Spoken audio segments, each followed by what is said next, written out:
combo. 14 lang.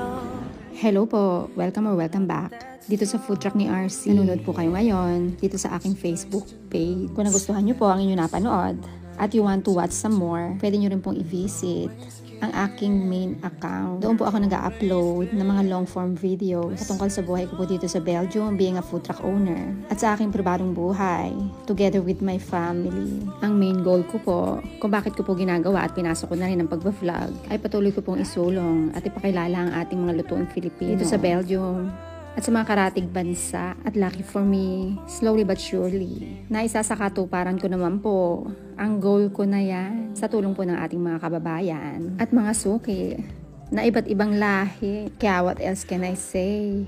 Kung hindi maraming salamat po sa inyong lahat. So lang sawang support at panunod. At nang dahil dyan, always remember, I love you all. Where are you from?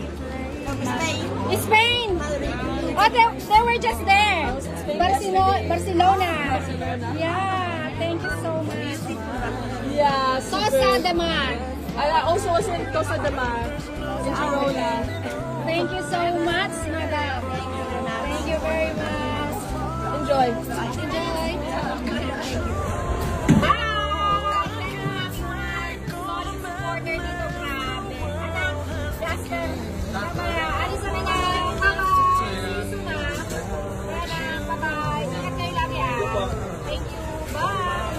Yung mga customer ko na to, kagaganda naman talaga, grabe.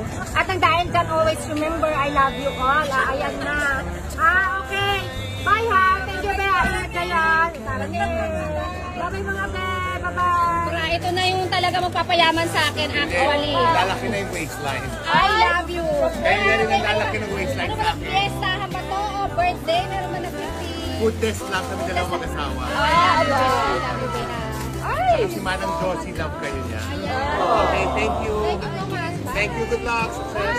Happy weekend. Nandun na lahat may mga sauce kuya mo? Yeah. Binigyan mo ng sauce kuya mo?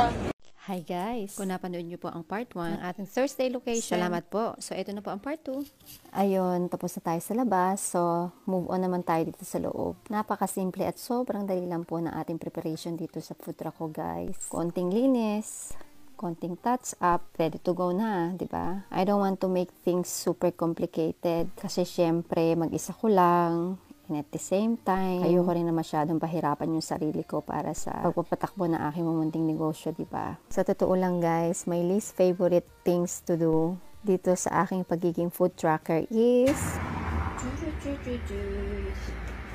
walang iba kundi ang pamamalengke. And oh my gosh, before I forget, ang pagdi-dishwash. Pero for the rest guys, yakang-yaka na ng powers natin yan. Pagcha-chop ng vegetables, paglalaga ng noodles, pagsasaing, at paggawa ng mga sauces.